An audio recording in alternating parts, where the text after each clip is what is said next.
everyone. Welcome to a very special Ghostwood.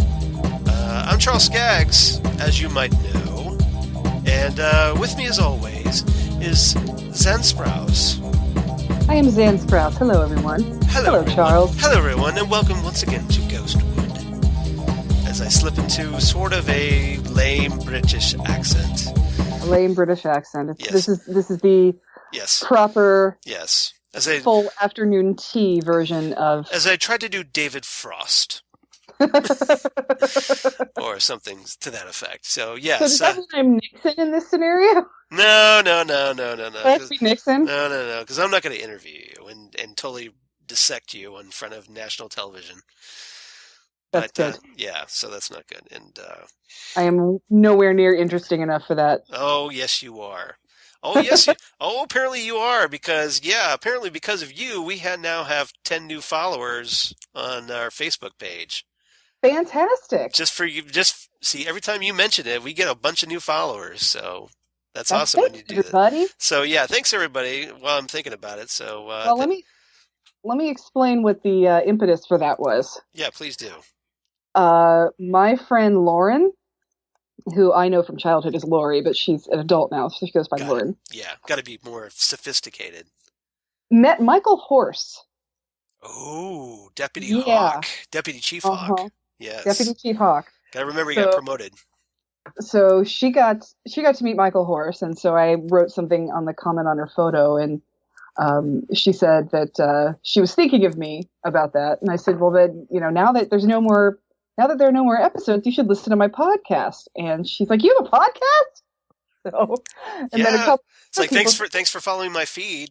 You have a podcast? Well, here's what I think happened is I think that when we first announced this podcast, people were thinking, I don't want to talk about the new. I want to watch the new season first. Okay. And now that it's over, right?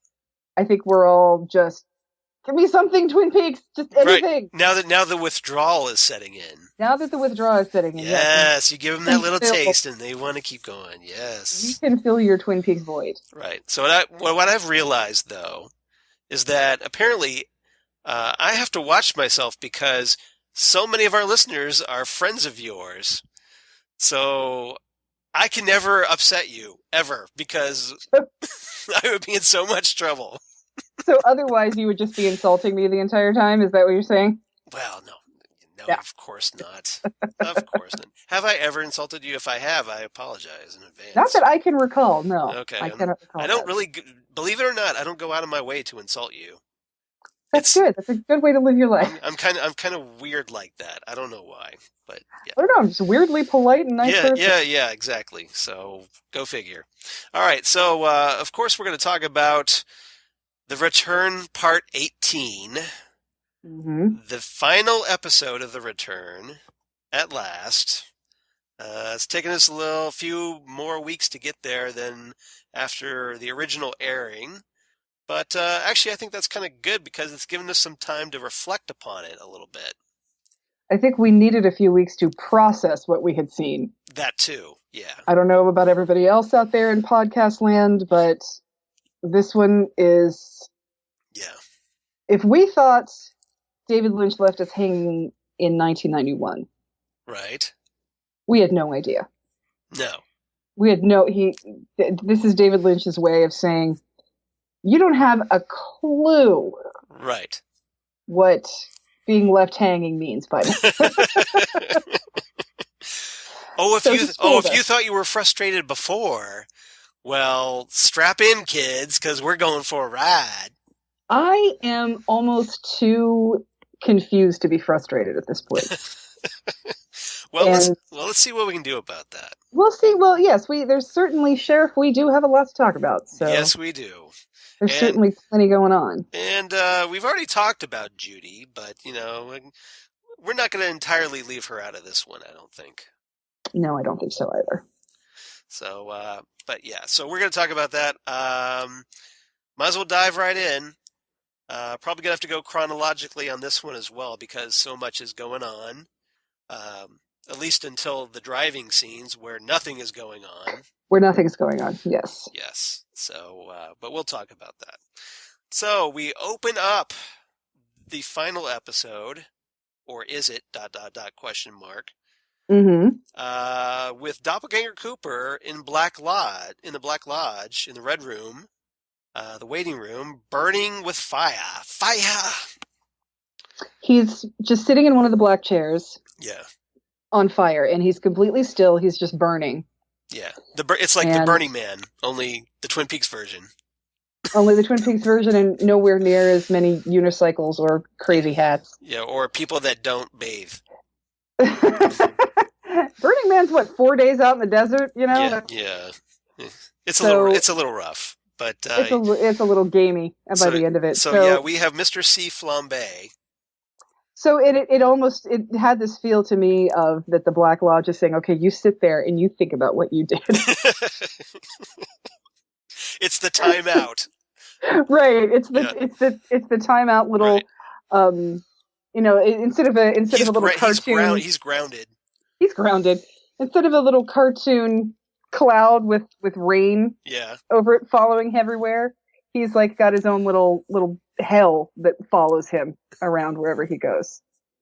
He should, this is like begs for a Simpsons mashup, though, you realize, where we should have like the blackboard, and he should be writing I will return to the Black Lodge when asked. I will return to the Black Lodge when asked, over and over again. I will return when I am supposed to. The Simpsons. Right. Exactly. Yeah. So he's just sitting there. Yep. And get ready to bring out the marshmallows and roast some s'mores while you're waiting. I'm not eating anything that was that close to Doppelganger Cooper. That's true. Gross. That's true. It could be a little evil tainted. Yes, it could be a little bit evil tainted. And talk about not bathing. True. He's probably pretty gamey too. Yeah, so. He had that layer of grime all over him. He did. He did. And then when he got woodsman massage. Yeah, because he's getting bloody body massages twice. So and I don't remember seeing him take a shower. So ew. Exactly. Ew. Exactly. So no, I don't put that in your mouth. You don't know where that's been. You don't know where that's been, kids. Yeah.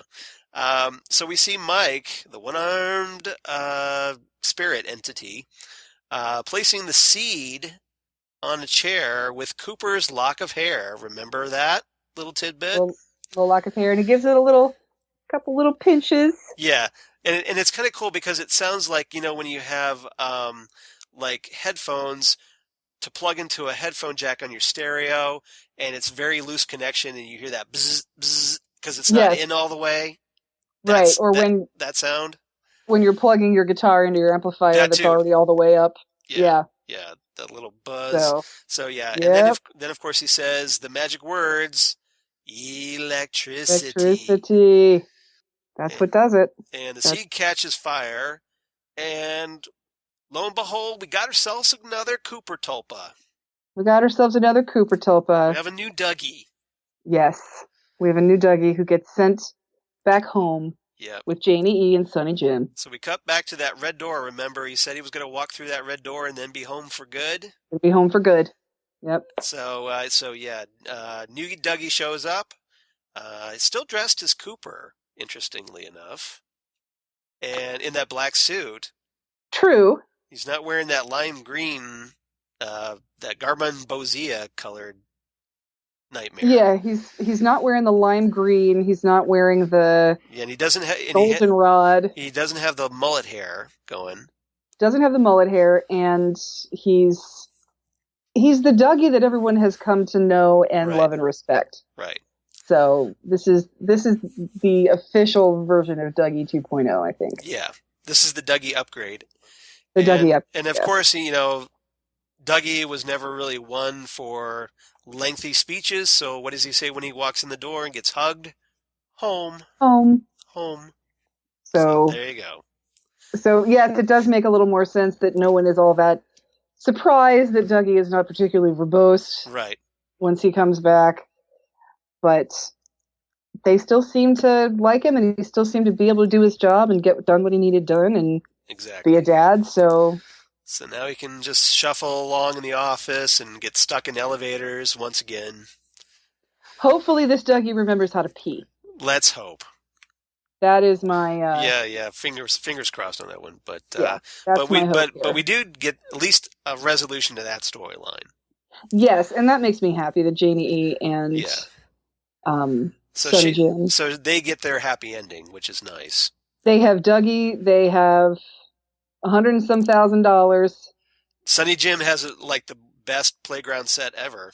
He's got a gym set, and they have the Mitchum brothers if there's anything that they need. Right. If anything that, yeah. So. Yeah, it's not a bad thing to like, oh hey, know some gangsters that actually like you and are loyal to you. Exactly, and I don't think they're going to ask a whole heck of a lot from Dougie. It's not like they're going to say, "Here, Dougie, you got to go kill this guy for us." No. I don't think they want to bring Dougie in as a hitman or something, but no, he got them their $30 million. He proved that it wasn't arson, got them their $30 million, and gave them a pie. There you go. So they're good.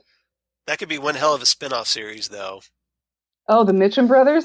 Yeah, the Mitchum brothers and Dougie. Wouldn't that be fantastic? Mitchum brothers and Dougie and their escapades with the Andys. Yeah. And every episode ends with them laughing and finger sandwiches. That would be great. That would be fantastic. That would be.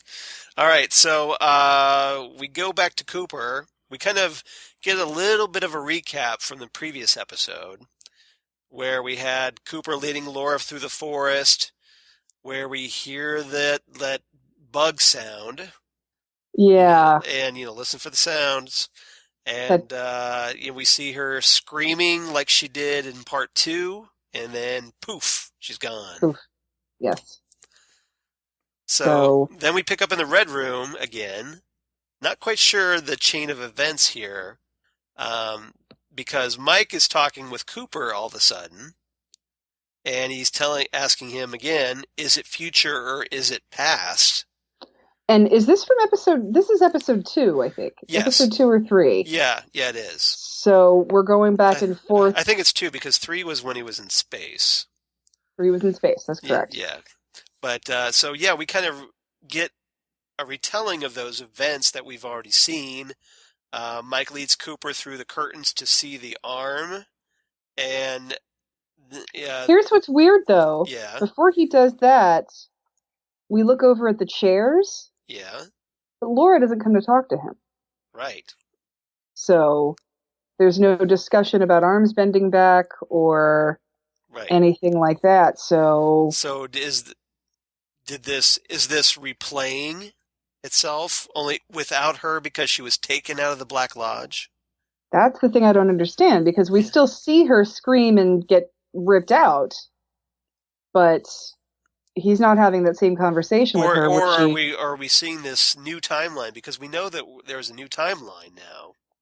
Some things might change. Yeah, some things might change. So, yeah. We could be seeing this. So this could be just the alternate reality or alternate timeline version of those events and how they That's what I'm wondering, that we have now sort of reset everything. And we're now back to not necessarily Cooper still being stuck in the lodge, but we're back to when Cooper was in the lodge, because he changed history from 26 years ago. So what happens to him in the lodge is going to be a little bit different. Right, exactly. Because when, with Laura not being murdered, that obviously sets off a chain of events. Now, presumably, he shouldn't even be in the Black Lodge. Because if Laura was never murdered, he would never be involved in a case and then end up in the Black Lodge. Right, he would have never been in Twin Peaks. He would have never met Annie. There would have never been that whole domino effect. Right, that's the thing. Now, however, he probably still would have had an affair with Caroline. Right. So it's possible that he could have still been looking for Wyndham Earle. So you think maybe Wyndham Earle could have lured him into the Black Lodge still as a result? That's the thing I'm curious about. I'm wondering, does Wyndham Earle know about the Black Lodge because of these cases, or did he figure it out from something else? We don't know. Right, that's the thing. So it's quite possible that Wyndham Earle would have screwed with him anyway, done his whole Right. Count of Monte Cristo thing. But his twirling the mustache, like, I got to get revenge on you right, because you stole my woman. This ridiculously crazy, intricate revenge plan that involves killing a bunch of other people first. Yeah. And to me, that's just way too much time. Anyway. Yeah. Or would if Laura was still alive, does that mean that probably still means that Bob was still in Leland? So would Leland have still killed Teresa Banks? Right. And therefore, would Cooper have gotten stuck out there looking for Agent Desmond, or who knows? Well, here, that's a good question, because if essentially Teresa Banks, now it's possible that Ronette in the new timeline could have taken Laura's place. Right. We were talking about that last episode. Right. And the thing about that is, so that way the events would have unfolded, so that would have led to Cooper being in the Black Lodge. But does Bob care about Ronette the way he cared about Laura? I don't think so. That's the thing, because Bob is in Leland. Right. Laura's Leland's daughter. So if Bob was going to go for her, Leland would have followed to try and protect her, but Leland's not strong enough. So many questions. Would it have even? This is the thing. This is where it's getting dizzying. Right, and this is what is so great about time travel and changes in the time-space continuum and time streams. Yes. And those kind of plot devices, because you can have this discussion pretty much infinitely. Yes.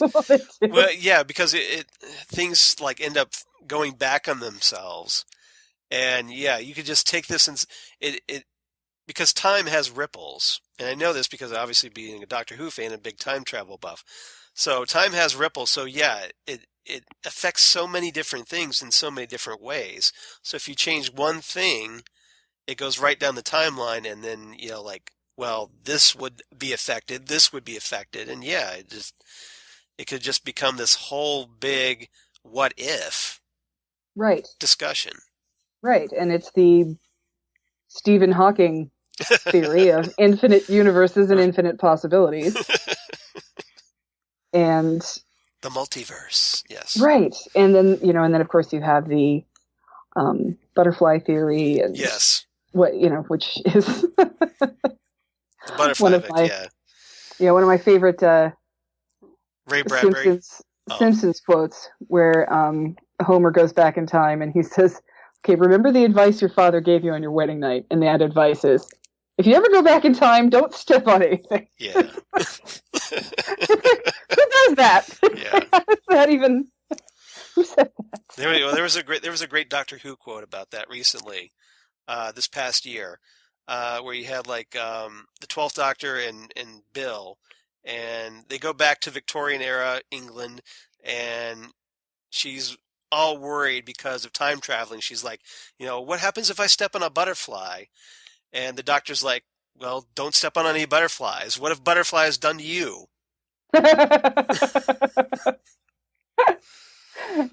I thought was don't do that. Yeah, exactly. Just don't do it. It's no big deal. It's like you're worrying about nothing. So right, exactly. It's like, trust me, I'm an expert at this. You're cool. You're good.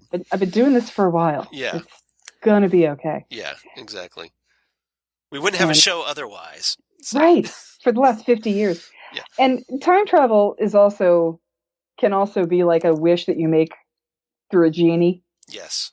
Where it just goes horribly, horribly wrong because you forgot one little element. You mean like a monkey's paw? Exactly like a monkey's paw. Right. Where, I want to be rich and famous. Oh, okay, well then you're Hitler. Yeah, yeah. Or basically, if you don't the devil's in the details, if you don't really think about the ramifications or what have you, you can get burned. Again, fabulous Simpsons lessons. I'm going to wish for a turkey sandwich with mustard on rye bread and I don't want any zombie turkeys. I don't want to turn into a turkey myself. Right. No funny business. That was good. I did love that monkey's paw. I think it was on one of the Simpsons Halloween Treehouse of Horror. Treehouse of Horror number 2 or 3. Yeah, that was a good one. So back to the arm, because the arm's talking to Cooper, and then this time, though, the arm starts quoting Audrey Horne. Is it the story of the little girl who lives down the lane? And is it? Is it Charlie? I went crazy when I saw that. When the arm said, "Is it the story of?" and I just went, "The little girl that lives down the lane." Yep. And when it said that, I did the same thing. Just about lost my mind. I'm like, what the hell does that mean for Audrey? What is, and that makes you wonder, what did Cooper do? And is it now affecting Audrey instead of Laura? Well, if suddenly Audrey's in an institution or something because of this alternate timeline, because we don't know. Audrey never interacted with any other characters.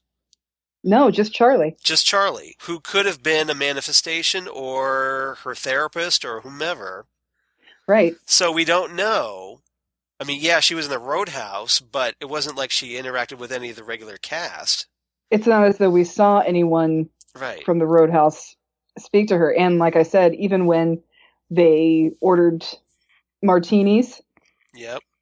They were ready for them, yeah. The bartender just pulled them out from under like they were waiting. Here you go. Here's your martini.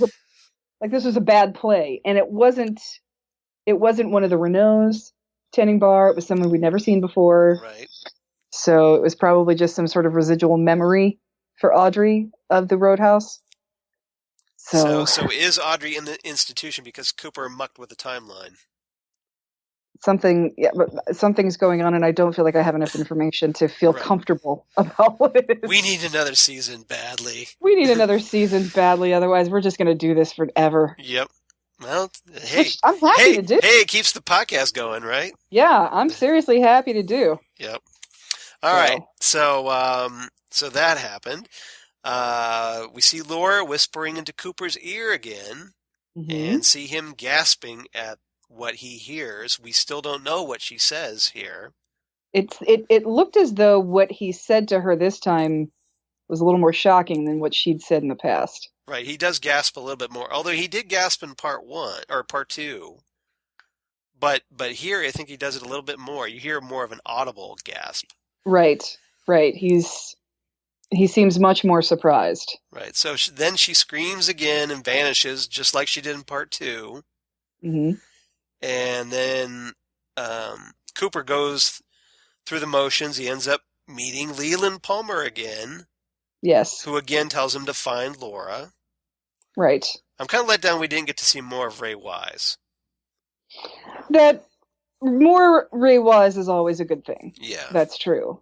I know his character was killed off, but he could have still been there in the lodge, obviously.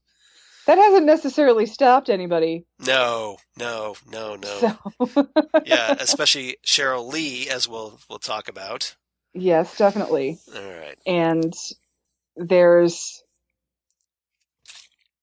again something unsettling about the fact that even after Bob has left him and he's dead, he's still sort of trapped. Yeah. In the lodge, helpless. Yeah. And unable to help Laura, regardless of what this time stream is. Well, Leland gets such a raw deal. I mean, Bob enters his body. You know, it's beyond his control, so he ends up killing his daughter. Yep. And then Bob kills him by ramming his head into the holding room door over and over again. Right. That eventually kills him, and then he ends up in the Black Lodge, where he's apparently trapped for eternity. So, like, he's damned no matter what, even though it wasn't under his control. Right, and it's not so much that he's trapped; it's that he's so helpless. Yeah. You know, he's still just sitting there, and he knows that Laura's been ripped out of the lodge, and all he can do is sit there and ask Cooper to find Laura. Right. He's not able to take an active participation in events. He can't do anything. He can't help Laura. He can't help Sarah. He can't do anything. Right. And so that is an incredibly raw deal because, and I was trying to, I need to watch the original series again and remember, because I don't remember how old he was, but I think he was like 14 or 15 when Bob showed up. Yeah, could be. Yeah, and he's flicking matches at him, and he's just been there this whole time. Yep. So. All right, so we see Cooper going through the curtains again, only this time he's kind of shaking his hand back and forth. He kind of makes the curtains. Yeah, it makes them ripple. Yes. And so he's apparently has more control of what he's doing he knows how to work the Black Lodge now. It's almost as though he can choose his own path in the lodge. Right. Which is very strange. Yeah, so he seems like he has more control. Of course, he leaves the lodge now. Before he was trapped, but now he can just leave at will.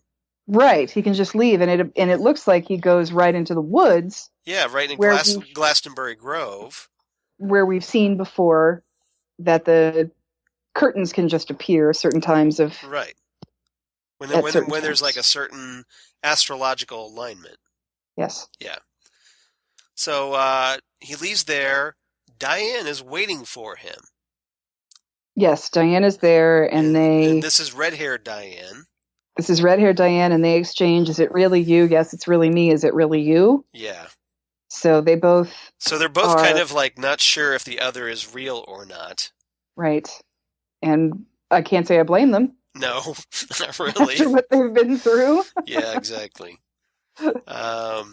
So, and then at that point, after they kind of confirm that each other is the other, that they say they are, the gateway vanishes. Mm-hmm. So then we pick up the next morning. So the gateway vanishes, which means we're done changing things right now. We're sort of, that's now out of our control. We're locked in. We're locked in right now, yes. Yeah, yes. So we pick up the next morning, or at least we think it's the next morning. Cooper and Diane are driving down the desert highway in an old black sedan. Like something from the 60s, maybe? Is it black at this point, or is it blue still? I think it's black. I think it's the same color car, but just a different, older car. Mm-hmm. But it's an older car. But basically, you can tell because it has like a big steering wheel, and of course the older style windows and mirrors and whatnot. Bench seats, and yes, it's definitely an older car. Yeah, no electronics of any kind really in the car. No, apart from a radio, maybe. Right. And I think it's blue interior. That's what it is. Oh, maybe that's it. Maybe the car is black and the interior is blue. Okay. Right. All right, that makes sense. So they're driving down the highway, and Cooper is apparently following the electrical lines, just like Doppelganger Cooper was. Just like Doppelganger Cooper did, and so they find the place. This is the place. Yep. And Cooper says, "Once we cross, this could all be different." Right. And Diane's asking him, like, "Hey, are you sure you want to do this?" Right. And and then she says, like, "You don't know what it's going to be like once we," and then she's interrupted. And then Cooper says, "I know. We're at that point now. I can feel it." Right. And Cooper talks about, "Hey, we've traveled exactly 430 miles. 430. 430. Yes, that's where we get our 430. Yep. So. And then Diane again says, "Hey, just think about it, Cooper." Mm-hmm. So they're not sure what they're heading into. Well, she knows what Cooper wants to do, but she's not sure if it's a good idea. Right. Right. So they sort of So gradually start driving. Yeah, this is it. Yeah, after Cooper got out and listened for the electrical crackling, and then he says, like, "Kiss me," because once we cross, it could all be different. Right. So they kiss, and then Diane says, "Let's go." So they start driving, and then everything gets very electrical. The car lights up, and it goes flickery from dark to light, and then all of a sudden it's nighttime. Right. Boom. Boom, nighttime. Yep. So apparently they crossed over, they jumped another track. Right. So is this a third timeline, or is it the alternate timeline? Well, the original timeline? We don't know. It's just gonna keep getting weirder. It is. So this is where the question marks start filling up in your head. Mm-hmm. So they end up arriving at a motel. Right. And Cooper goes inside to check in while Diane waits in the car. Supposedly.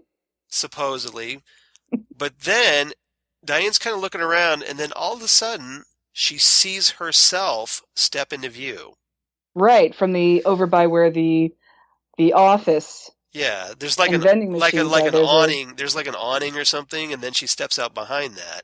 Right, there's an awning over where the cars would drive up, and then there are some pillars, and she steps out from behind one of the pillars while Cooper is inside checking in and getting a room. Now, let's also note here that this is a motel, an old like motor lodge hotel. Right. AKA one-story motel. Yes. So just remember that this is a one-story motel for right now. Mm-hmm.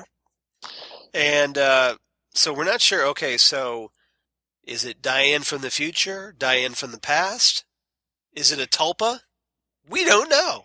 Right. And they look at each other. You know, Cooper comes out of the hotel, and of course she's just gone. Right.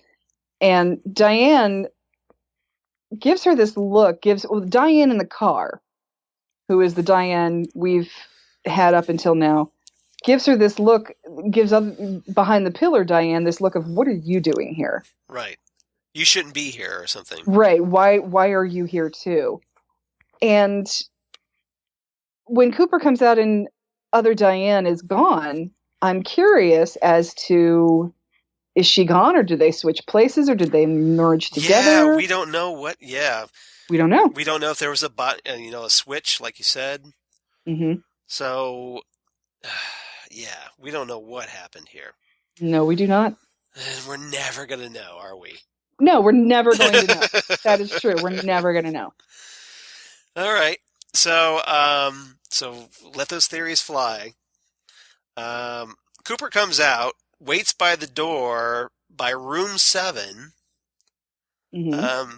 For those of you wanting to do Twin Peaks trivia later, waits there for Diane to join him. They go inside, and then Diane turns on the light, but Cooper says, turn it off. So Diane turns it off. And it's interesting because Cooper at this point is speaking kind of very doppelganger-y. He is. He's very matter-of-fact, very... unemotional. Unemotional, not very verbose, very small amounts of word choices. Succinct. Yeah. Very succinct, yes. There are no wasted words here. And Diane says, well, what do we do now? And, okay, you're in a motel room. Yep. Oh, yeah. Probably doesn't have cable. Yep. So what do you think you're doing? Pretty much. So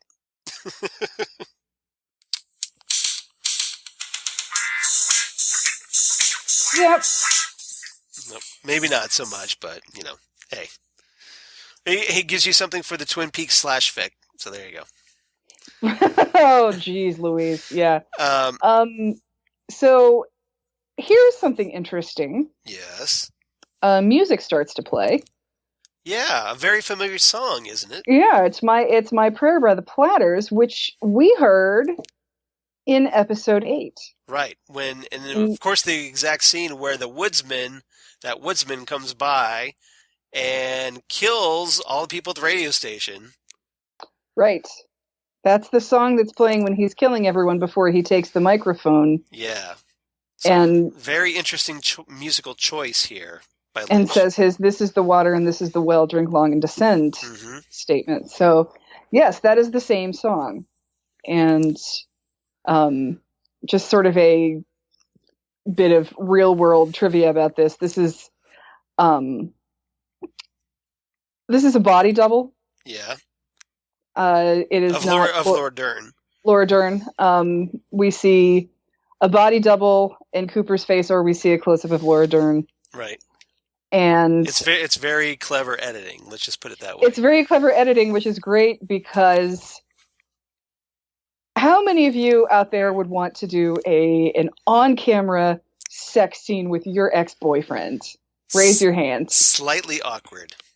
Yes, and I hear proverbial crickets and see tumbleweed in my mind. Yes, that's not anything anybody wants to do. So maybe it's just David Lynch did make them kiss, but I'm sure they're both like, I'm not sure if I feel like doing this. Yeah. Well, but I'm sure that once they got their scripts, that they probably were like, I don't know about this.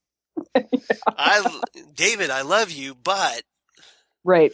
They are professionals, but I wouldn't want to do this if I were them too. That's a little too much for me. Unless Lynch said, like, everybody relax, we're not going to actually have you guys film this together. Mm-hmm. Right. So they start. It's a very uncomfortable sex scene too. Yeah. They start having. Diane is on top. So essentially, she's the power in this. Well, she knows what she wants and how to get it. Right, exactly. So Cooper, well, my point is that she has at least a sort of control over this. Right, but she still looks like this is painful, not in a physical way. Yeah. But in an emotional way, like she's almost ready to cry. Right. And Cooper seems very unemotional. Yeah, and it doesn't help that, Cooper's not very emotional and very Doppelganger Cooper-like because, hey, remember, Doppelganger Cooper raped her. Right. So this could be a bad memory for her, too. And interestingly enough, during the sex scene, she spends a lot of time covering his face. Right. Very much like Leland covered Teresa Banks's face. Oh, I didn't catch that part, but you're right. So I'm not sure. But see, I was thinking that, okay, she just didn't want to look at him because, I think she loves him, but she didn't want to look at him because obviously his face reminds her of Doppelganger Cooper. So this is this problem now they have in their budding relationship here. Right, and that could be also why she's on top because she's calling the shots this time, regardless of what he looks like and regardless of what memories this brings up for her. Right. Maybe Cooper wanted her to have that control a little bit so that she would feel... I don't know. We don't know. Yeah. No explanation at all. Nope. So it's all supposition at this point.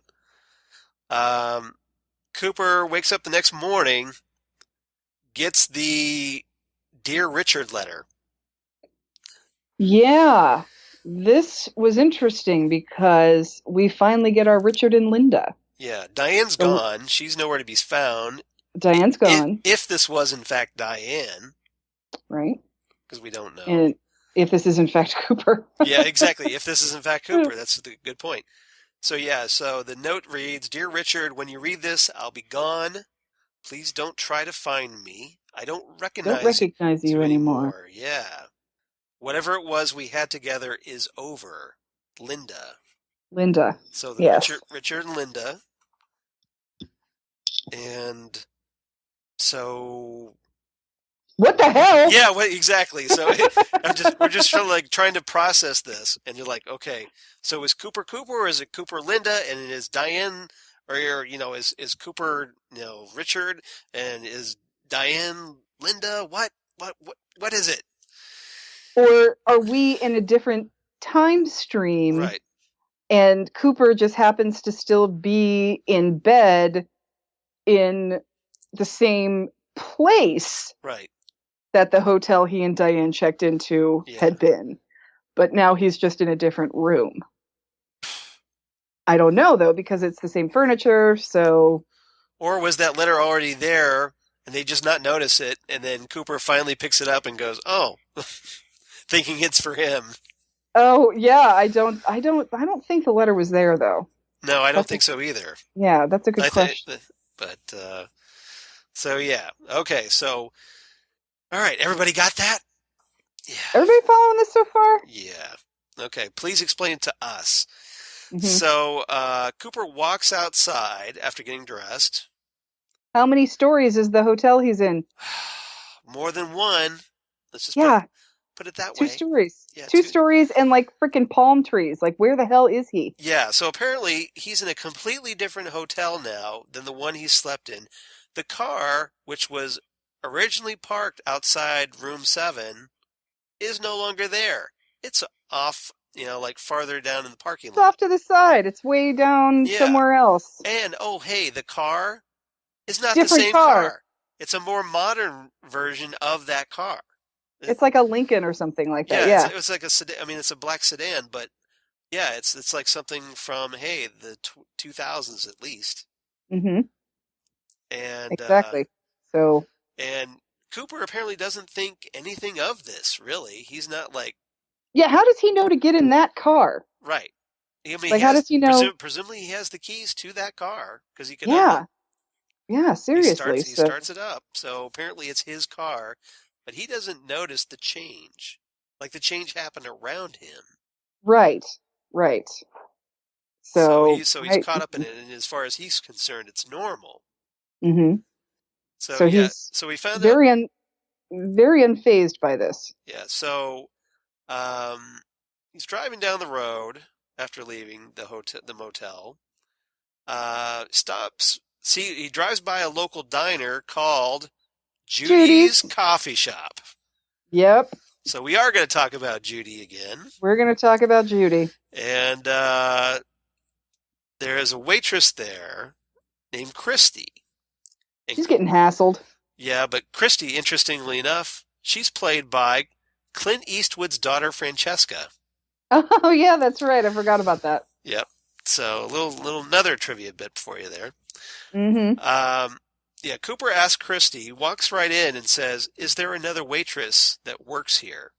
So he's like, he has a specific idea of who he's looking for. He's looking for someone specifically, even though when he drove by Judy's coffee shop, right, he looked at it. Yeah. Not necessarily. He almost looked surprised to see it. Not necessarily. Yeah, surprised, he wasn't like, it wasn't expecting it. Right. It wasn't like he was looking for Judy's. He looked over, he saw it, and almost thought, "Huh, pie and coffee. Sure, why not?" Yeah, but now but suddenly, for some place he was originally going to just drive by until he spotted it, mm-hmm. He has a specific goal in mind here. Right. And so Christy is just like, there's another waitress. It's her day off. This is her 3rd day off. Yes, she hasn't been there. Translation, I've been covering her ass for 3 days. Exactly, dealing with these cowboy hat guys that keep hassling me that Cooper just takes down, which I just loved. That was fantastic. So he tells him to stop, and then the one comes over. Cooper grabs his gun, kicks him in the balls, mm-hmm. and then shoots another cowboy. There's like 3 of these guys. Shoots another cowboy in the foot. Then he tells the 3rd cowboy to put his gun down and sit beside the other 2. And meanwhile, you got like an old couple sitting nearby that are just watching this whole thing go down. Right, they're just eating their pancakes, they're just like themselves. Yeah, and now Cooper, he has his gun in his hand. He's pointing into the cowboys, but then he's kind of waving it mm-hmm. around. It's like he's not really aware that he has a gun in his hand and how people are reacting to it. Right. So he asked Christy for the address to put it on a piece of paper and then Cooper puts all of the cowboys' guns, all 3 of them, in a deep fryer. Yeah, he takes the fries out and he says, "Where do these go?" And he just hangs them up, and then he puts the guns in, and then he tells the cook in the back, "You just put it on the hook there." Just put it on the hook, and then he says to the cook in the back, "I don't know if this oil is hot enough to let these bullets out, but I'd move if I were you." Yeah. That's one thing I was wondering, just like, well, I hope that fryer isn't going to set off those bullets, but exactly. Cooper does warn everybody, hey, you might want to back away from this thing. He does warn everybody, and so he gets the address and says, "It's okay, I'm with the FBI." Yeah. Still holding the gun, kind of waving it around as he's talking. Exactly. Those And guys were jerks. They got yeah. what they deserved. So then he walks outside, dries off, and then of course one of the cowboys has to do the what the F just happened. Welcome to the party, pal. Yeah, exactly. Welcome to the party, pal. Yeah, that's where we are all trying to figure this noise out. Yeah. So it's kind of funny because David Lynch keeps having characters like like Bradley Mitchum or whatever say stuff like this. So he's aware. Lynch is aware that he's confusing the hell out of everybody, but he doesn't care. Exactly. What the F kind of neighborhood is this? Yeah, exactly. People are very stressed these days. Yeah, what the F is going on? Yeah. Yep. So yeah, I think he's just trolling the hell out of everybody at this point. So Cooper drives to the address, and we see kind of a little bit rundown house. And we also see telephone pole with a 6 on it. Yeah, that number 6 telephone pole. That one. And like this empty lot of But crap. hey, wasn't that telephone pole just outside the Fat Trout trailer park in Twin Peaks? And wasn't that telephone pole outside of the zone where Bill Hastings had his head explode in the back of the cop car? Right, I forgot about that one. Yeah, what is with this telephone pole? This house, it's a little like pink stucco house. It looks like it's in the zone. Yeah, it does. That's the first thing I wondered was like, is that the house from that little cordoned off area? Yes, from the zone, right? From that that empty lot, because it's like a crappy looking lot, but there is a house there. So he knocks on the door, right? And a woman answers it, who looks a lot like Laura Palmer, because it's Sheryl Lee answers the door. What? So yeah, so it's Sheryl Lee. So we're just going, shaking our head, going, yeah. Trying to figure out what happened. So Cooper is kind of the same way. He keeps calling her. Well, first thing, this woman, whose name we later find out is Carrie, not Laura. Carrie Page. And so first thing out of her mouth, she asks, "Did you find him?" And Cooper's just like going, "Laura?" She's like, "Who? What? Laura? Who? You didn't find him?" And, so you're not Laura Palmer? And she's like, "No, I'm not. What?" Yeah, my name's Carrie Page. And she tries to close the door, and then Cooper's like, "Wait, so the name Laura Palmer means nothing to you?" And she says, "Look, I don't know what you want, but I'm not her." I'm not her. Right. So he's like, "Your mother's name is Leland, and your mother's name is Sarah, and your father's name is Leland." Yeah. And then she says, she's like blinking, going, "Okay." And then she says, "Yeah." Then he says, "Yeah, your mother's name is Sarah." And that kind of gets her to like a little twitch a little bit. Yeah, and she's like, "What's going on?" Yeah, she's like, "What's going on?" And Cooper's all, "It's difficult to explain." No kidding. Yeah, thank you. Thank you, Captain Obvious. And he says he wants to take her to her mother's home. Right. As strange as it sounds, I think you're a girl named Laura Palmer. I'm going to take you to your mother's home, your home at one time. And Carrie's obviously taken aback by this. She says, "Look, normally somebody like you comes along and I tell them to F off. The door would be slammed in their face. Right now, I got to get out of Dodge. So riding with the FBI just might save my ass." Exactly. Because something is going on with Carrie Page. Right. And we don't quite know yet. But obviously something's up. She's in a hurry to leave. She says, where are we going?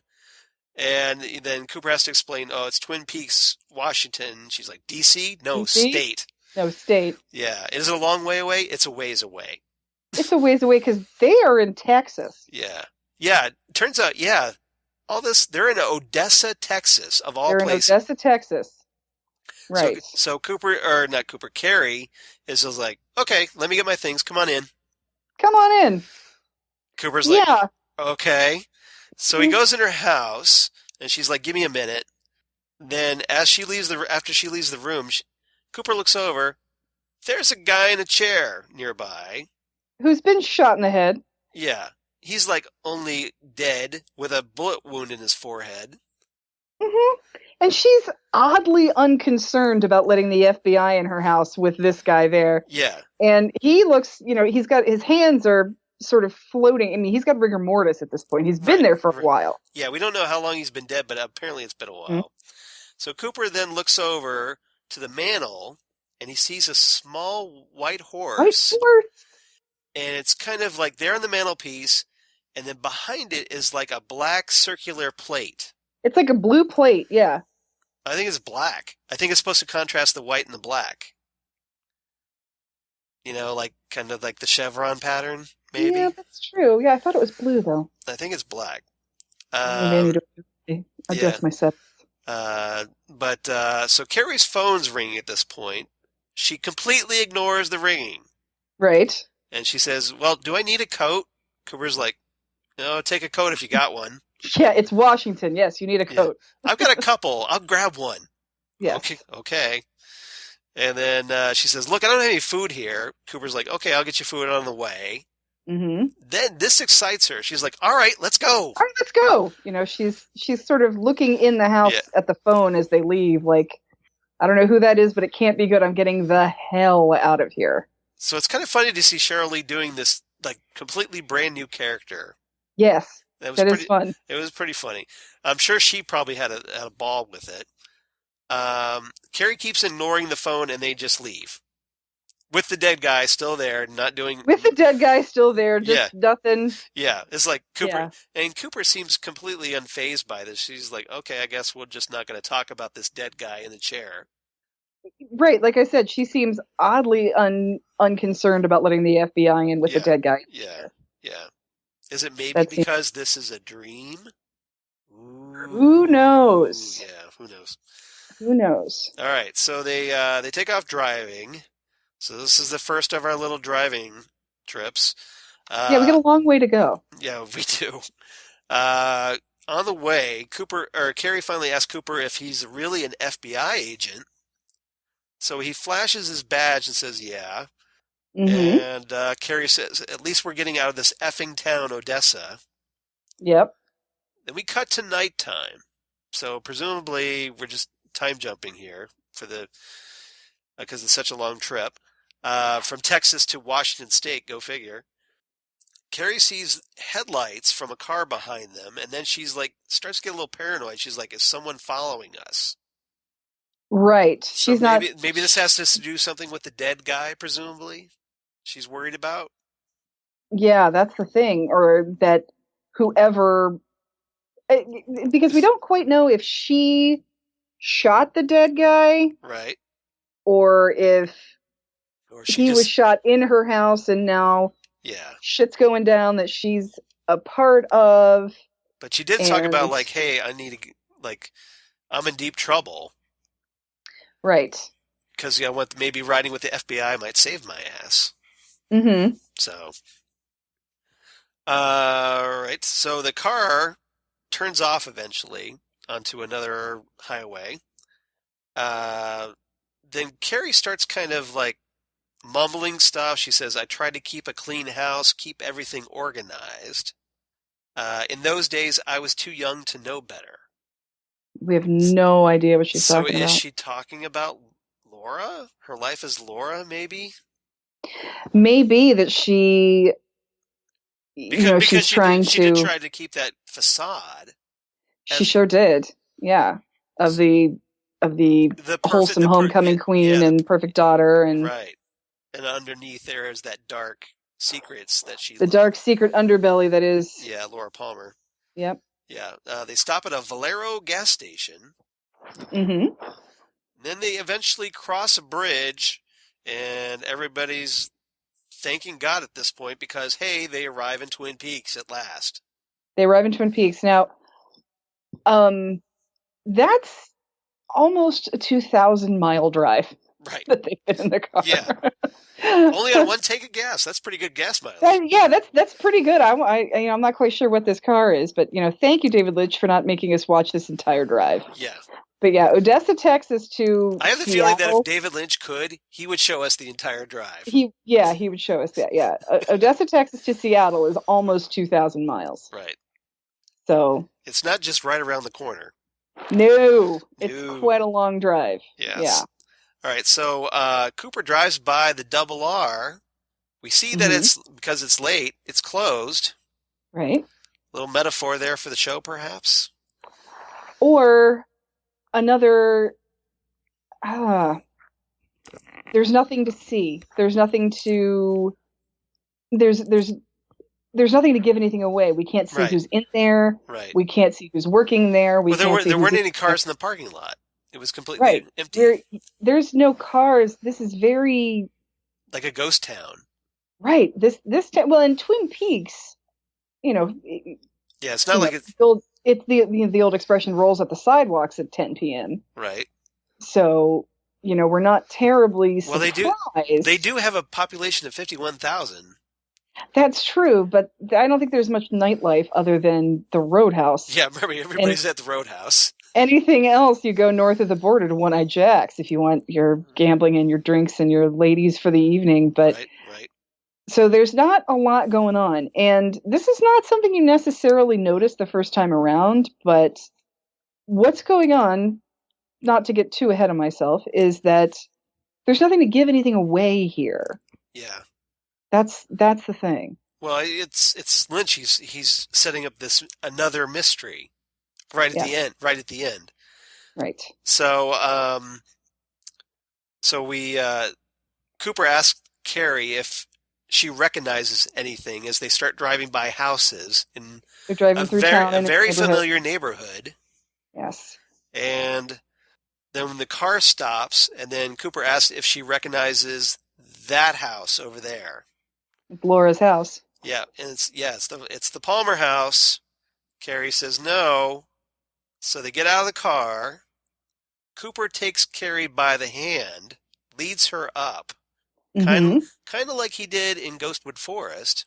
Exactly like he did in Ghostwood Forest. Right. He's going to lead her to where she needs to be, or so he thinks. Right.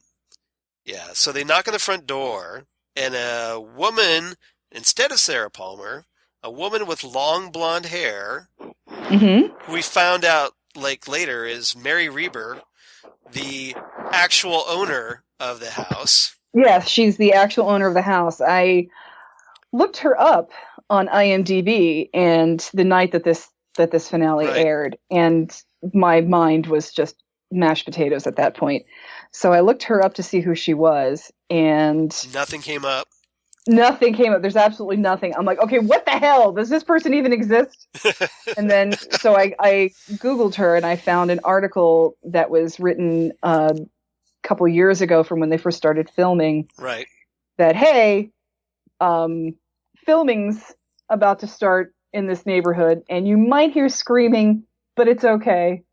And it's not Twin Peaks, but it's totally Twin Peaks.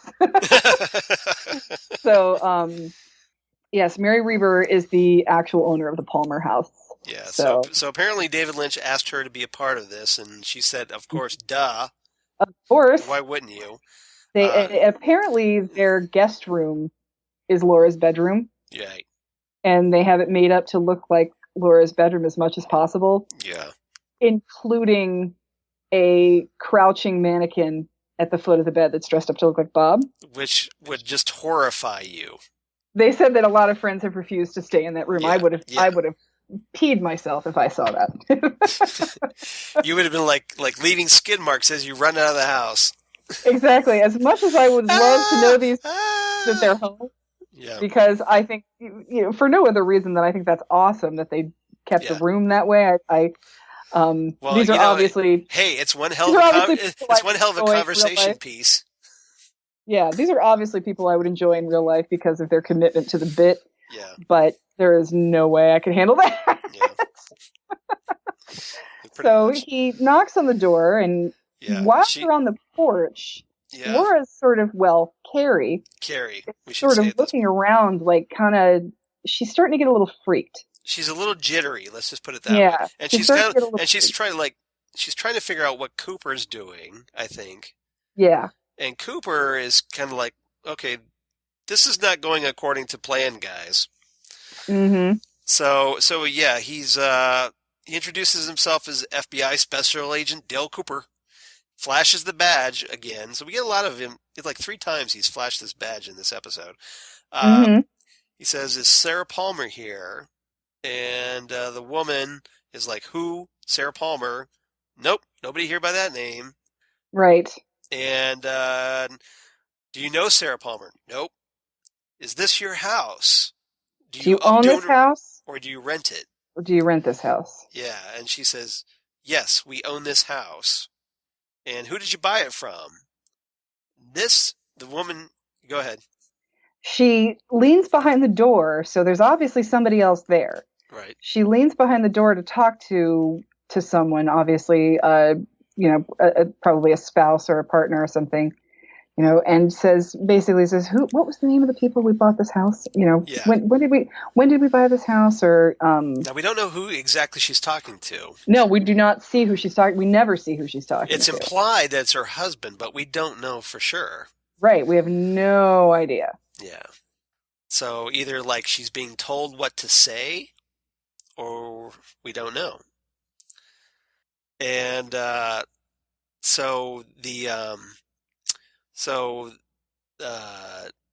Cooper asks, "Who did you buy it from?"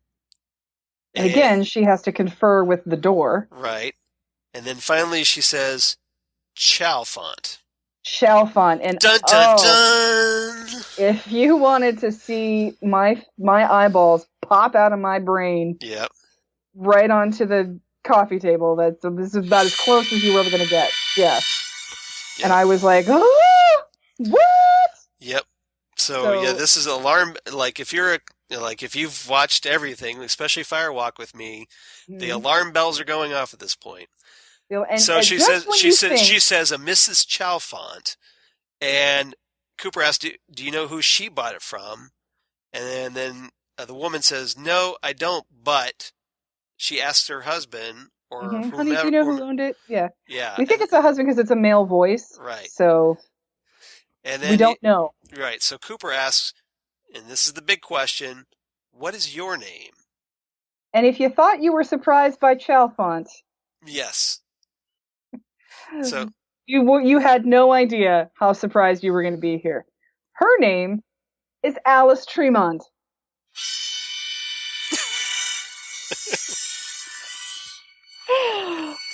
Oh my goodness. So now. Shut up, you.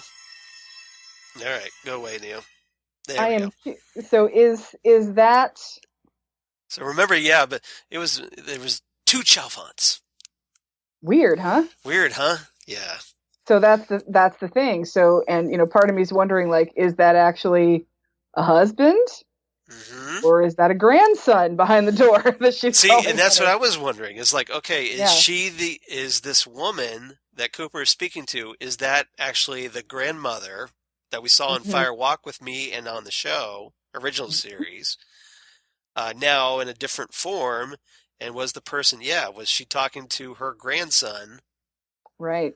Although I do like the theory that I kind of saw that, maybe Mrs. Chalfont's grandson grew up to become Red, that guy who was doing the magic tricks. Oh, okay. That we never got to find anything about because he was a total dead end to nowhere. All he was kind of, annoying. Yeah, we thought he was going to be a major player, and he turned out to be just like an afterthought, really. Right, that's the thing. He was kind of annoying because he was just, I personally wasn't a big fan of him because he was keeping Bobby and Shelley apart. Right. Yeah, it's like, we don't like him because we want Bobby and Shelley to be together. So yeah. Yes, we do. We want the Briggses to be a happy family and everybody to be healthy and reunited, not on cocaine anymore. Yes. Yeah. So they leave. Right. Sorry to bother you so late at night. Yeah. And they both sort of walk away kind of shell-shocked. Cooper doesn't understand what's going on. Yep. And Carrie can't stop looking at the house. Yeah. So, and we should also mention that, hey, Alice, kind of like Alice through the Looking Glass, perhaps. Oh, Little Alice in Wonderland metaphor going on here, perhaps. perhaps. So yeah, Cooper and Carrie walk back down the steps to the street. Carrie's watching Cooper, and Cooper at this point is really confused. He's very, very confused. He looks really like, he looks completely thrown. And then he turns and looks over at Carrie and goes, "What year is this?" Dun dun dun. And that's when we start realizing that we have not seen people, we have not seen cars. Is it future or is it past? His car is very nondescript. We really have no idea what year it is. They haven't used a cell phone. They also haven't used a payphone. Right. But presumably it's near this time because of the car that he's driving. Right, but the car he's driving has those push button lock, that combination push button lock. Yeah. Which was a 90s thing. Oh, was it? Yeah. So okay. That could go a couple of different ways. Yeah. So Carrie, at this point, she blinks, like she's remembering something. Right. She's starting to get a little shaky. Yeah. And she's again, she can't stop looking at the house, and then she's just staring at the house and sort of shaking, and then screams that Laura Palmer scream. Not just yet. Because she does hear the sound of Sarah Palmer. That's right. I forgot about Sarah Palmer. Laura. And that was obviously from the pilot of the original series. Yes. And then she's really shaken at this point because I think now the memories are flooding back.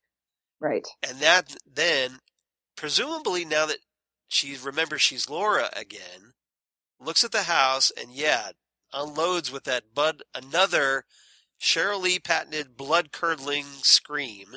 Mm-hmm. And all of a sudden, the lights go off in the Palmer house and everywhere else in the neighborhood, as if it like a transformer blew. Right, the Palmer house lights go out, and then the screen goes black. Yeah, and then it's kind of black for a good while, and then we see the final scene of the series is a slow-moving image, once again, of Laura whispering into Cooper's ear. Mm-hmm. And then the credits roll.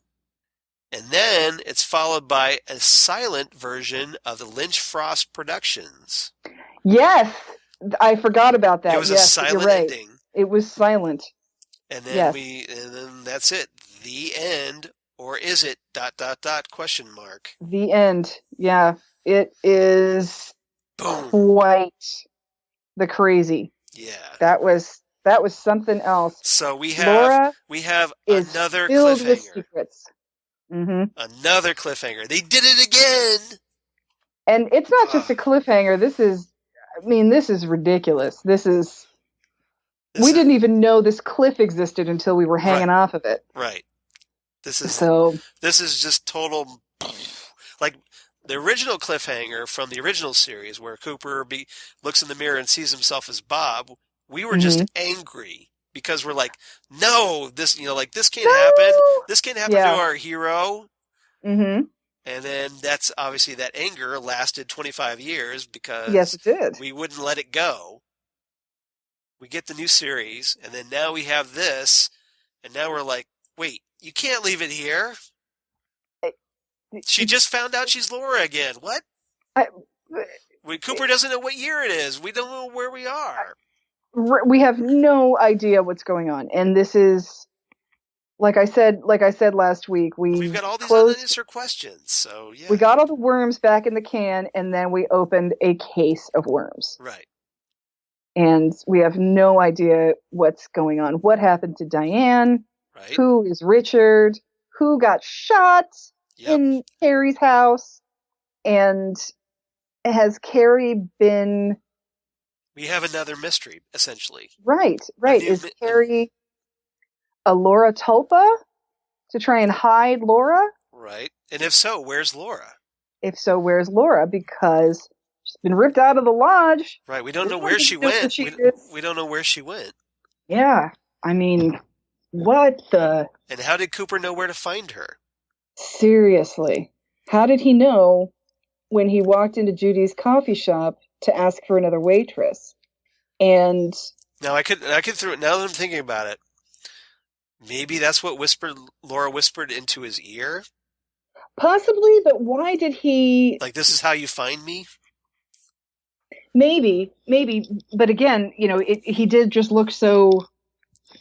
Shaken. Maybe I'm reading too much into facial expression, but he didn't look as though he was expecting to find Judy's coffee shop. Right. He just drove past it and thought, well, all right. And that's... this was me the night this aired. I watched this. My friend Mike was here, and we watched this like 3 times because it got repeated. Right. You just watched each re-airing back to back. Right. We just sat and talked through the second airing of it. Right. And then when it started over again, he's like, I got to go home. Like, yeah, I got to go to bed, but I still watched it again. And, and we were... I would probably have been the same way had I been in the country to watch it. That's right. And we were going back and forth between old episodes saying, hey, was this the same as this thing? And blah, blah, blah. Because initially I wasn't sure if it had been the same song. I'm like, I think that's the same song from episode 8. So... Yep. We checked that out, and we looked at some other things, and we were just. You're probably like, why isn't Charles here to watch this with me so we could talk about it? Our chins were on the floor. We were like, what in the heck just happened?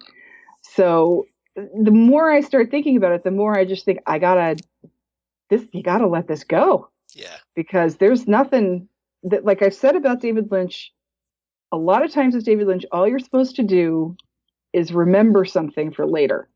Right.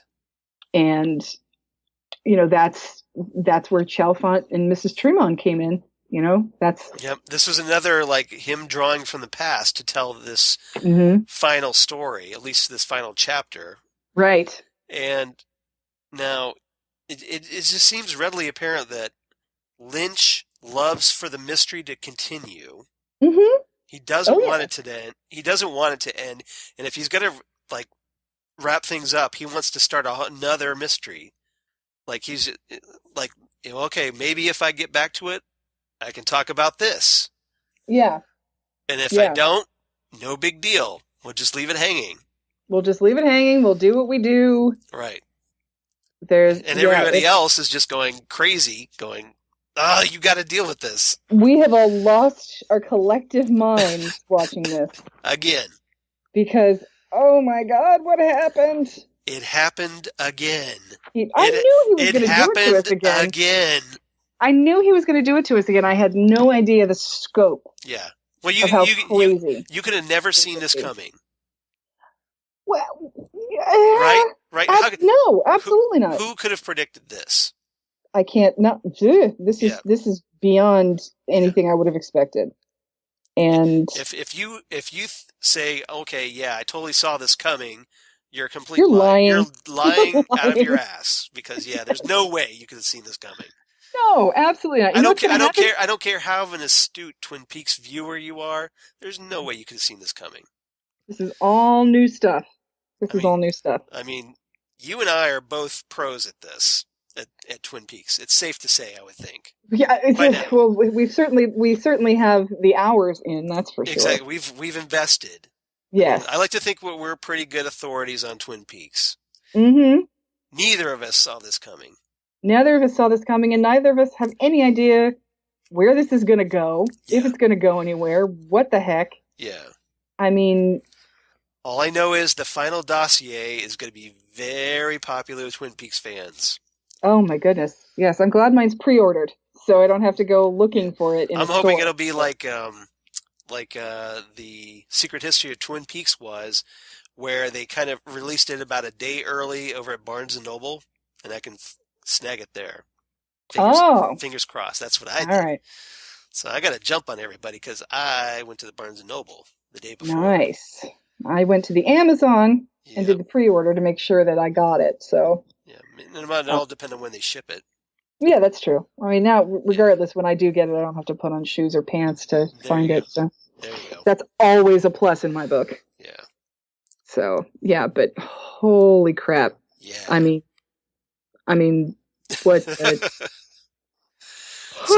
So to be continued on that front. What? 5 weeks from now? Yeah, something Halloween, baby. Yep, it's coming. Yep. So the question, of course, well, first before we talk about that, what's your rating for this one, this final episode? oh my goodness, this one for me, boy.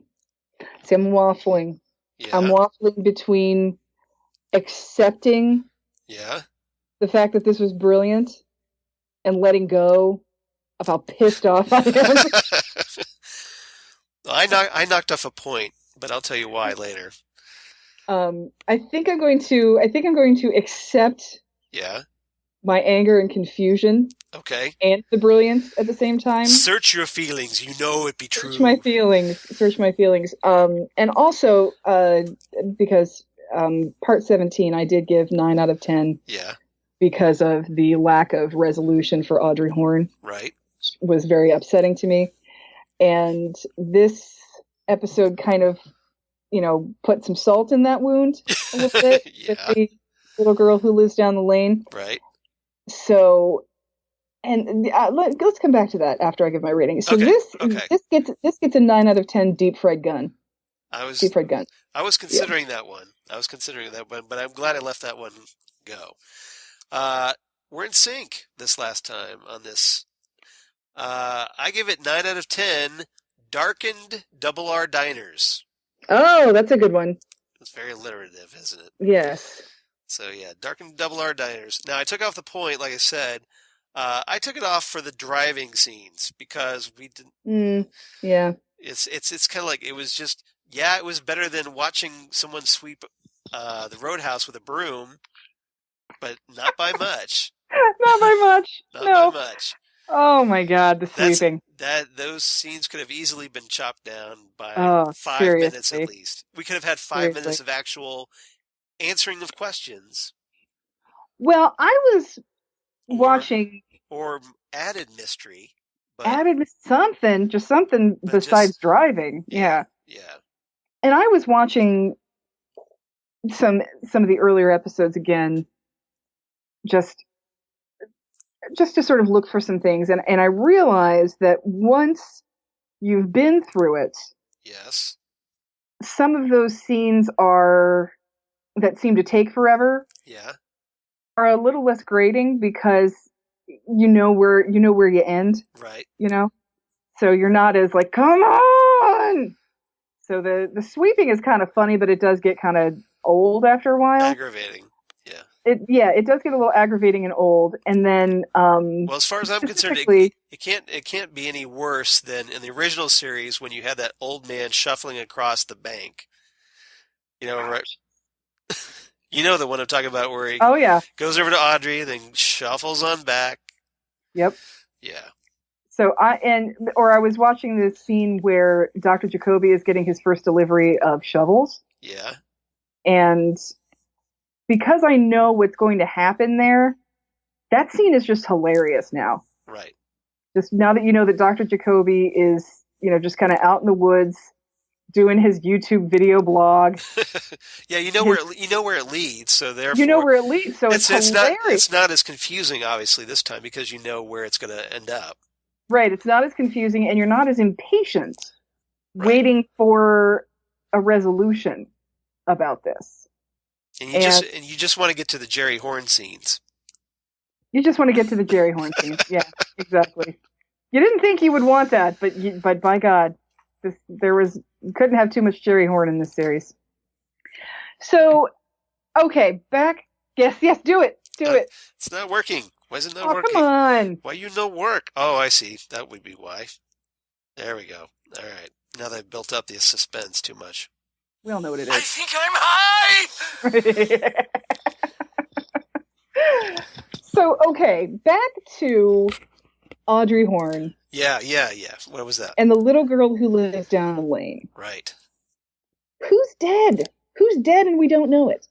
That's what I keep coming back to with the little girl who lives down the lane.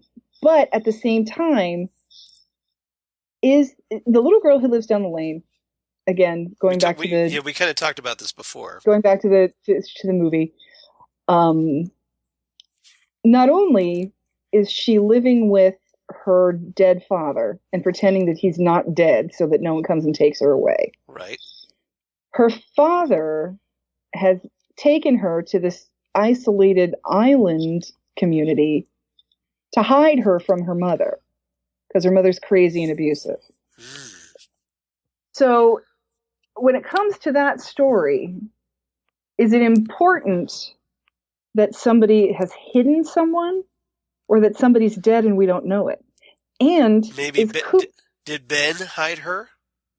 That's the thing. Or is Cooper dead and we don't know it, but he's somehow hidden Laura in this other entity, this other existence, this other life? Oh, you think Laura's the little girl who lived down the lane? That's what I don't get. It's because, Audrey starts talking about the little girl who lives down the lane, but the arm talks about it as well. Yeah. And the arm doesn't necessarily know Audrey. Right. There's no connection between the arm and Audrey as far as we know. Yeah. So is the arm talking about somebody else? Is what you're wondering? Right. That's the thing I don't quite get. Is there something that the arm knows about Laura that we don't know, or something about what's going on? I don't know. We're going to be debating this for decades. For decades. Yeah. Unless we get something else to explain this.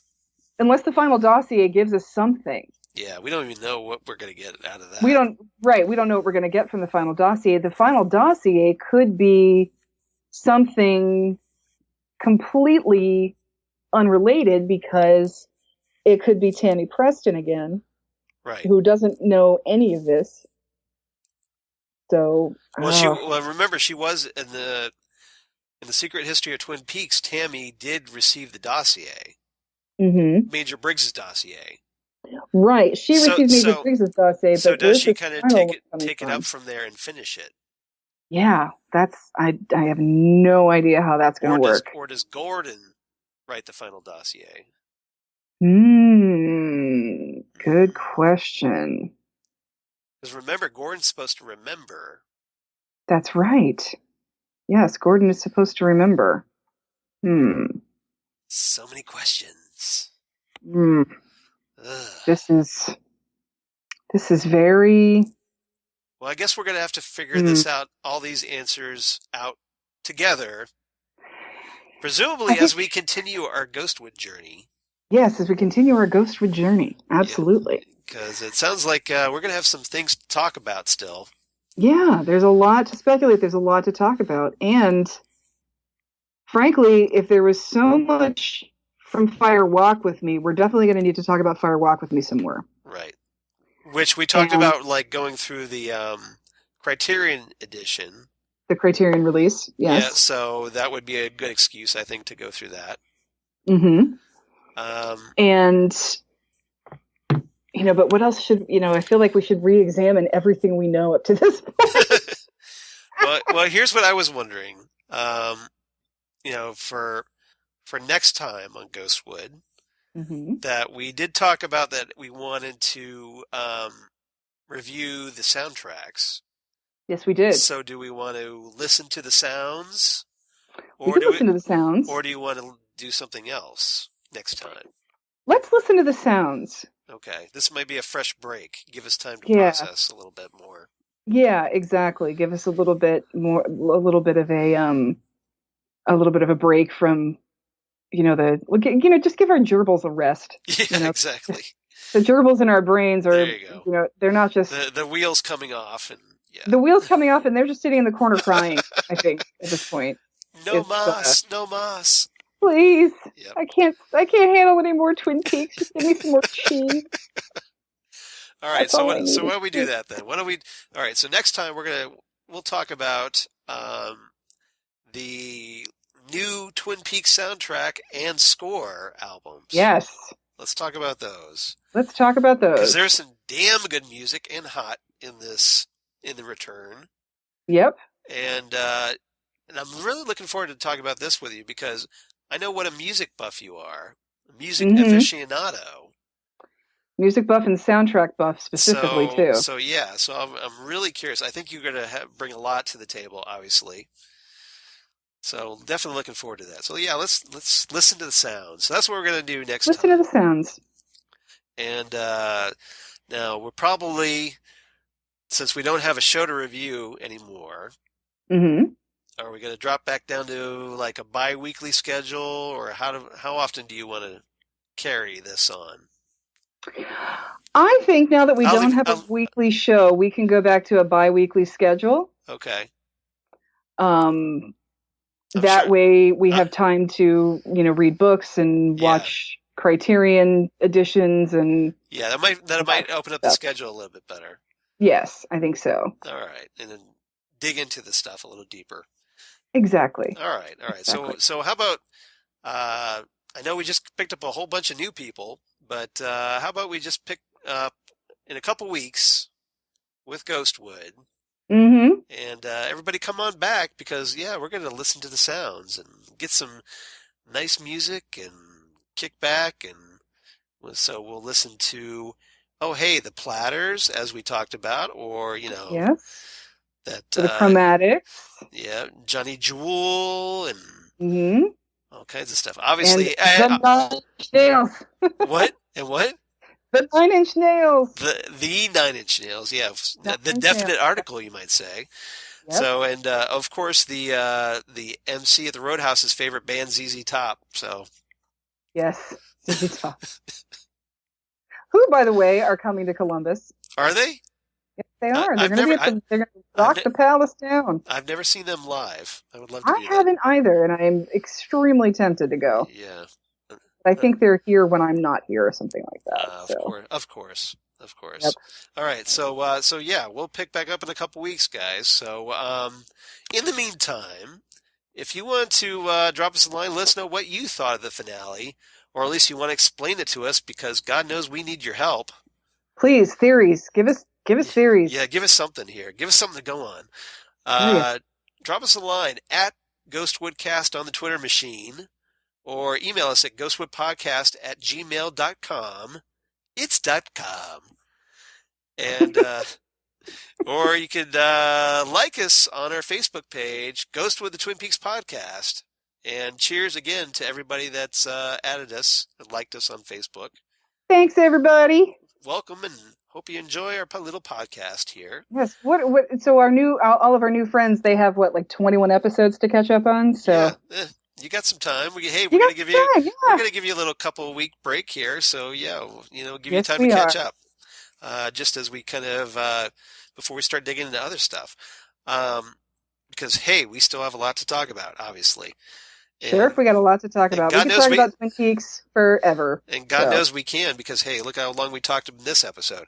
So, Zan, where can they reach you on the interwebs? Well, I'm on Twitter and Instagram as Udinax19. Right.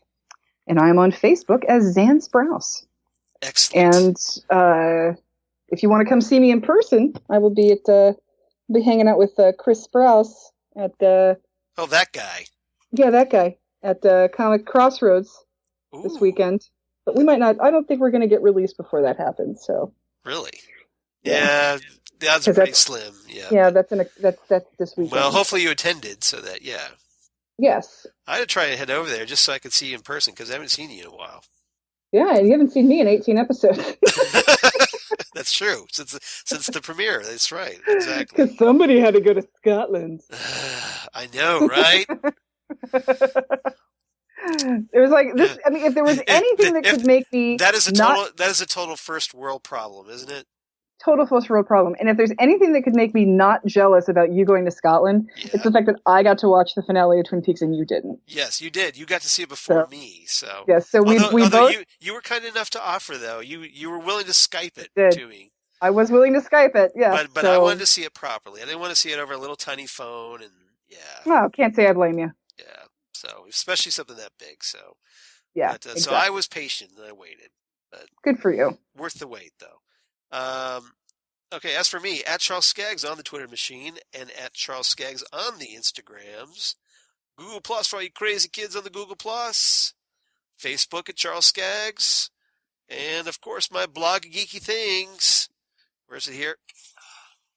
Damn good coffee. And hot. Damn Good Coffee and Hot, where I talk about Ghostwood and Twin Peaks and all kinds of comics and sci-fi goodness. Just recently posted my thoughts on the very first Star Trek Discovery episode. Oh, yeah. How was that? So that was interesting. Not perfect, but No, also, but not horrible either. So there's also not easy to come by. not easy. Well, the first episode was easy to come by. The second episode took a little creative thinking on my part. Let's just say. Well, the first episode, I don't. I have AT&T Uverse, so I apparently don't have CBS at all anymore. Really? Yeah, I did. I have no idea when this happened. That shows you how often. Oh, I remember hearing something about that. That like DirecTV was like fighting with CBS. Yep. So I did not see the first episode because I don't have CBS, and like I said, I have no idea when that happened, which just shows you how little I watch CBS. Yeah. Now that Dan Rather's retired, what is the point of watching CBS? I don't watch CBS anymore. Ever since they took off Supergirl. So. Oh, was that CBS? I forgot about that. The first season, yeah. Then it moved over to CW. Mm-hmm. So that was the last time I watched CBS until Star Trek Discovery. Right. So I'll probably wind up doing the CBS Go or CBS Now or whatever they're calling it. Yeah, but CBS All Access. CBS All Access, yeah. But the CBS the cash grab. CBS the cash grab. Yeah. Because hey, shell out $6 a month for one show. And we're going to have commercials unless you pay $10. $10 a month. Yeah. So at this point, it's almost worth it to just wait for the DVD or Blu-ray to come out of the series. Pretty much. Pretty much, yep. I feel bad for the cast and Jason Isaacs, but yeah, I think this is a bad move on CBS's part. It's not very well thought out. Let's just put it that way.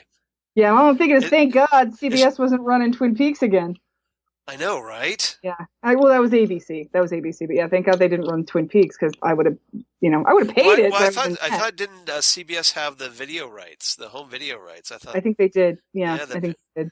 So yeah, that could have been. Ooh, yeah. Mm-hmm. But I mean, that's the thing. It's glad David Lynch went to Showtime. Oh, seriously, and for more reasons than just boobies. But exactly. There's been a lot of talk on the internet about like, why would I, personally, and I think I said this to you, Charles, that, I'm old, so I'm thinking like, why would I pay for network television? Right. I mean, this just seems weird to me, but, and then I tried to explain it. Well, hey, people think satellite radio is weird. But with satellite radio, you get like, what's satellite radio? Like $11 a month and you get like hundreds of channels. Yeah, exactly. And I think this is where CBS failed, was that if they had offered, more, like if they had more content, but they didn't. They just had their old library of shows that people have already watched, and then here's this new thing, and just this one new thing. Right. This one new thing. I mean, for me. It's not like Netflix, because I didn't jump on Netflix right away either, but then Netflix kind of built up their library with like shows of like House of Cards, and then they got Stranger Things. Oh, and I've had Netflix for like a decade, over a decade, because getting the once video stores started to go the way of the dodo, I still have the Netflix option where you can get DVDs. Right. I've got DVDs sitting here that I really should be watching. They've been here for a really long time. So yeah, I know the feeling. So, I still do that, but that's like what, $20 a month, and I get like literally thousands of movies if I want them. Right. Same thing with HBO Go. There's more content on HBO. I have HBO through my cable provider, but if I were to do HBO Now, again, that's like $10-15 a month, something like that. And you get a lot more than I think you get with the CBS thing. Yeah. And the idea that they're not, seriously, I love Stephen Colbert, but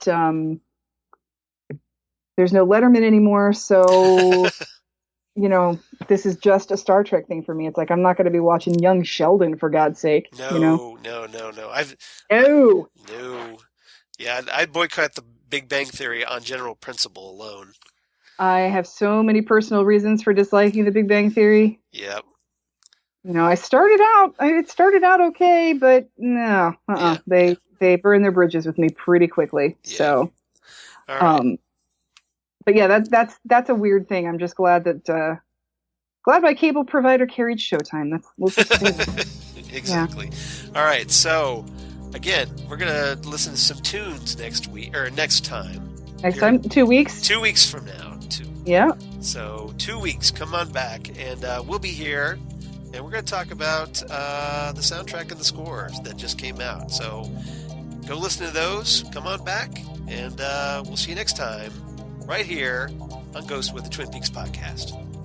Bye, everybody.